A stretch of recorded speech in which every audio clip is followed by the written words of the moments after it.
Gospodin s vama. Čitanje Svetog Evanđelja po Marku.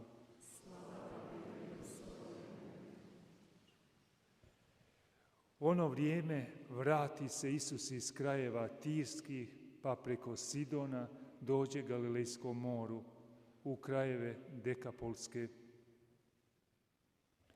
Donesu mu nekog gluhog mucavca, pa ga zamole da stavi na nj ruku. On ga uzme nasamo od mnoštva, utisne svoje prste u njegove uši, zatim pljune i dotakne se njegova jezika. Upravi pogled u nebo, uzdahne i kaže mu: Efata. To će reći: otvori se. I odmah mu se otvoriše uši i razriješi spona jezika, te stade govoriti razgovjetno. A Isus im zabrani da nikome ne kazuju.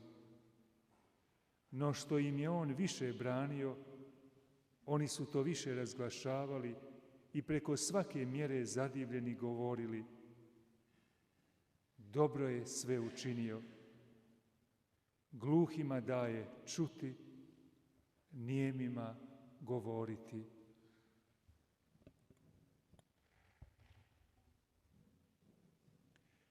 Riječ Gospodnja.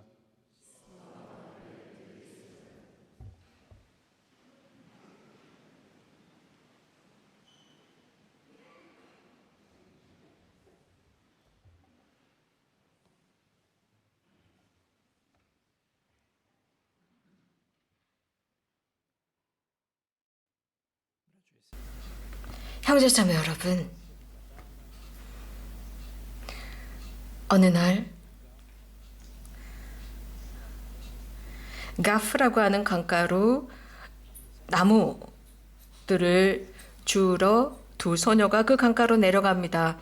그런데 그곳에서 소음이 들렸고, 그래서 그 아이들은 풀밭 쪽으로 시선을 돌렸지만 아무도 보지 못했습니다. 하지만 나무들이 움직였습니다. 그리고 이 아이들은 동굴 쪽을 바라보았을 때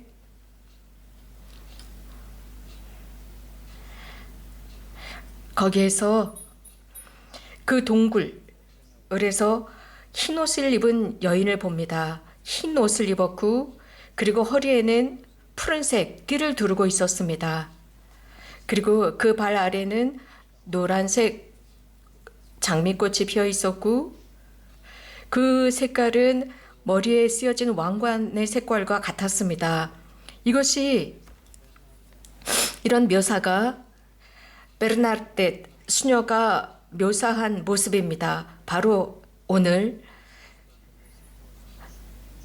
1858년 루르드에서 일어난 발현을 묘사한 모습이었습니다. 당시 루르드는 4천여 명 정도 사는 작은 마을이었습니다. 그곳은 스페인과 프랑스의 국경에 있는 남부 지역이었습니다. 남서쪽에 있는 피레네 산맥 아래에 있는 조그마한 마을이었습니다. 그 소녀 이름은 베르나데트과 수비루입니다. 14살이 막 된 소녀였고, 14살 먹은 소녀였지만 7살밖에 되지 않는 아주 앳된 모습이었습니다. 그때부터 18번에 걸쳐서 성모님을 만나게 됩니다. 그리고 성모님으로부터 메시지를 받습니다. 이것은 2011년부터 7월 16일까지 1년 동안 18번에 걸쳐서 성모님께서 발현하십니다. 심지어 성모님께서는 3월 25일 베르나데트에게 당신의 이름을 알려주시게 됩니다. 원지 없이 잉태되신 성모님이라고 알려주게 됩니다. 그리고 사제를 찾아가서 그 동굴에 성당을 짓고 사람들이 성대하게 행렬을 해서 오라고 말씀하십니다. 베르나데트에게 또 죄인들을 위해서 기도하고 그들을 위해서 대속하라고 합니다. 베르나데트는 또 성모님께서는 베르나데에게 이 지상에서가 아니라 너는 나중에 행복해질 것이다 라고 약속해 주십니다. 그 동굴에서 발현이 일어났을 때 물이 터져 나왔습니다.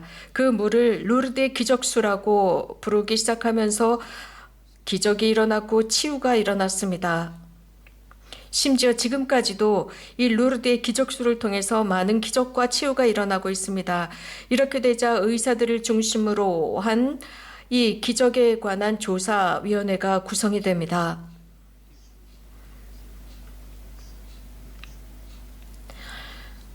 수많은 기적이 일어났습니다. 하지만 기적조사위원회에서는 매우 엄격했고 나름대로의 규칙이 있었기 때문에 그 중에서도 약 70여 개 정도의 기적만 인정했습니다. 초월적인 기적이다, 초자연적인 기적이다라고 인정을 했습니다. 루르드는 매년 400만이 넘는 순례자들이 방문하고 있습니다.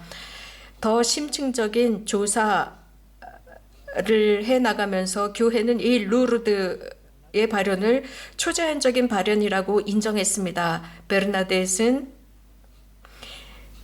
수도원에 입회합니다. 매우 건강이 좋지 않은 상태였고 건강이 악화된 상태였지만 매우 관대한 생활을 했고 35해밖에 살지 못했습니다. 하지만 베르나데 수녀의 시신은 썩지 않고 그대로 무덤에서 발견됩니다. 그 몸은 전혀 썩지 않았습니다. 지금도 베르나데 수녀가 생활했던 니니베의 그 스톤에 가면 그 시신, 썩지 않은 시신을 볼 수 있습니다. 베르나데 수녀의 삶은 그를 성녀로 만들었습니다. 루르드는 매우 큰 성모성지로 알려집니다.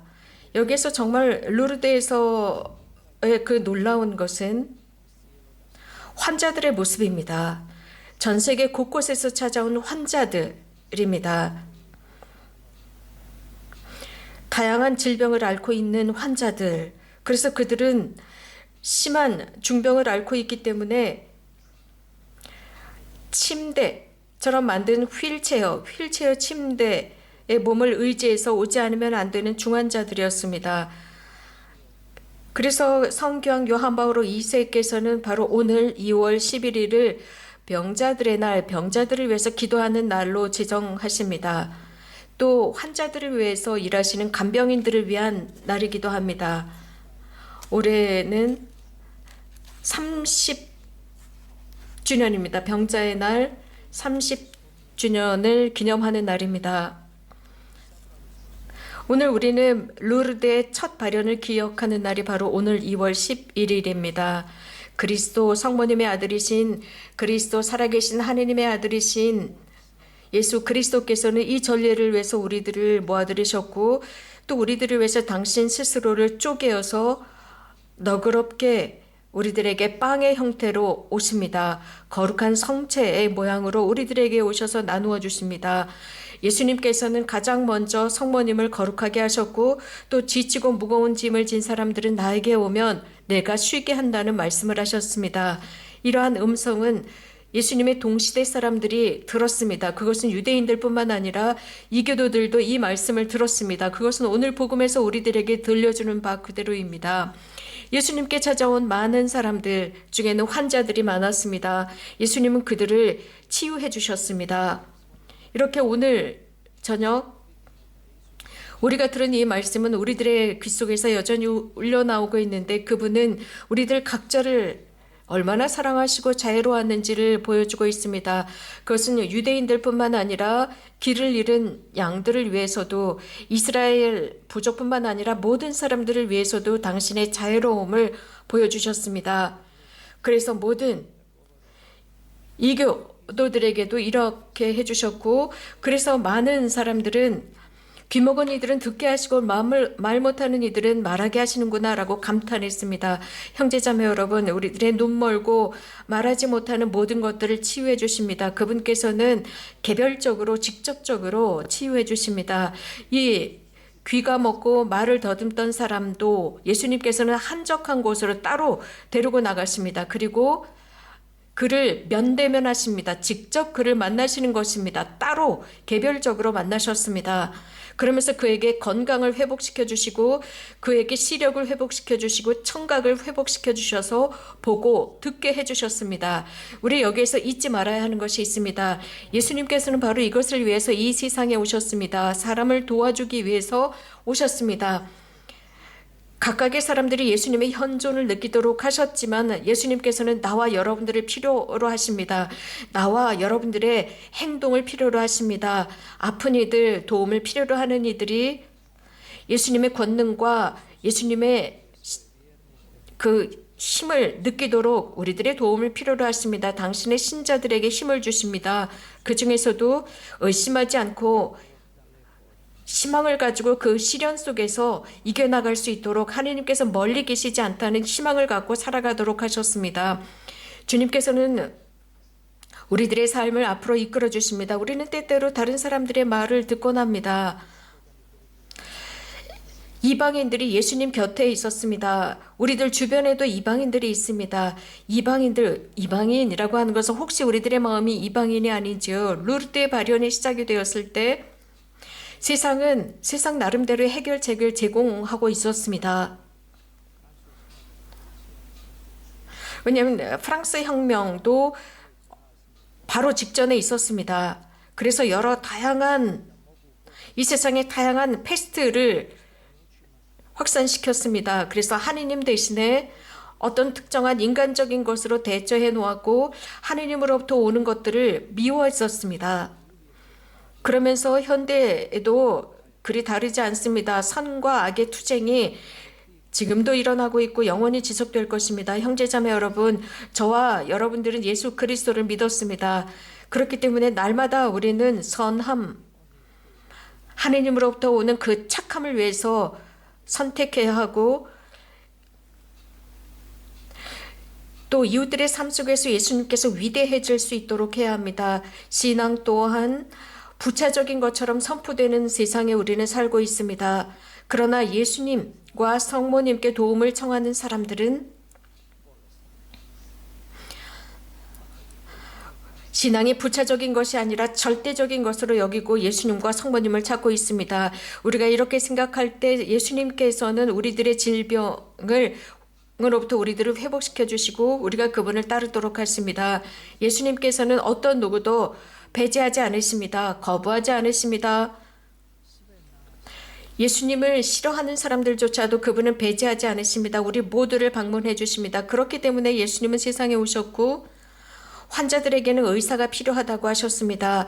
의사의 존재가 필요하다고 하셨습니다. 그분은 죄인들을 구하시기 위해서 세상에 오셨기 때문입니다. 형제자매 여러분, 예수님은 저와 여러분들의 상처들을 보고 계십니다.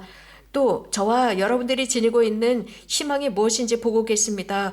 성모님을 통해서 우리를 얼마나 사랑하시는지 보여주십니다. 그분은 우리들을 기억하고 계시고 우리들을 버리지 않으셨습니다. 그래서 이 세상의 늑대들 사이에 우리들을 혼자 두지 않으셨습니다. 그분께서 개별적으로 우리들 각자를 보살피고 계십니다. 형제자매 여러분, 오늘도 하느님께서는 베르나데에게 말씀하신 것처럼 우리들에게도 죄인들을 위해서 기도하라고 초대하셨습니다. 회개하도록 기도하라고 초대하셨습니다. 또 가난하고 병든 이들을 위해서 기도하라고 오늘 교황님은 말씀하셨습니다. 또 하나님께 감사드리면서 이 환자들을 도와주는 간병인들을 위해서 기도하라고 하셨습니다. 자신의 능력을 다해서 고통당하는 이들을 편안하게 해주는 이들을 위해서 기도하라 하셨습니다. 우리 그리스도인들은 아프고 고통당하는 사람들, 배제당하고 소외당한 이러한 모든 사람들이 예수님과 더욱 가까이 있다는 것을 알아야 합니다. 그분께서는 가난한 사람들을 위해서 오셨습니다. 당신 주변에 이러한 사람들, 소외된 사람들, 모든 이들로부터 버려진 그들과 함께 하셨습니다. 예수님은 그 어떤 누구도 버리지 않으셨습니다. 희망과 신앙을 위해서 기도합시다. 하나님께 온전히 의탁합시다. 성모님은 우리들의 어머니라는 것을 알고 예수님께서 나를 사랑하신다는 것을 아는 것입니다. 그분께서는 나를 위해서 사람이 되셨고 나를 위해서 십자가에 매달리셨으며 그렇기 때문에 결국 나를 절대 버리시지 않을 것이라는 확신입니다. 예수님께서 나와 여러분들의 삶 안에서 참 하나님이 될 수 있도록 기도합시다. 또한 나는 그저 사람이고 그분은 하느님이라는 것, 기도한다라는 의미는 그저 예수님께 이런저런 것들을 해주십시오라고 명령적으로 요구하는 것이 아니라 기도한다라고 하는 뜻은 희망한다라는 의미입니다. 그분께서 내 희망을 채워주시고 또 이러한 채워진 희망으로 나를 그분께 이끌어간다는 것입니다. 형제자매 여러분, 오늘 저녁 우리들의 마음을 열고 베르나데스로부터 배웁시다. 겸손과 참을 줄 아는 한과함을 배우고 또 성모님으로부터 배웁시다. 성모님께서 가나안의 혼인잔치에서 저분이 시키는 대로 하라라고 말씀하신 것을 배웁시다. 또 루르데 베르나데스에게 죄인들의 회개를 위해서 기도하고 희생하라고 한 말씀을 기억합시다. 큰 신뢰를 가지고 주님께 우리들의 모든 기도를 봉헌합시다.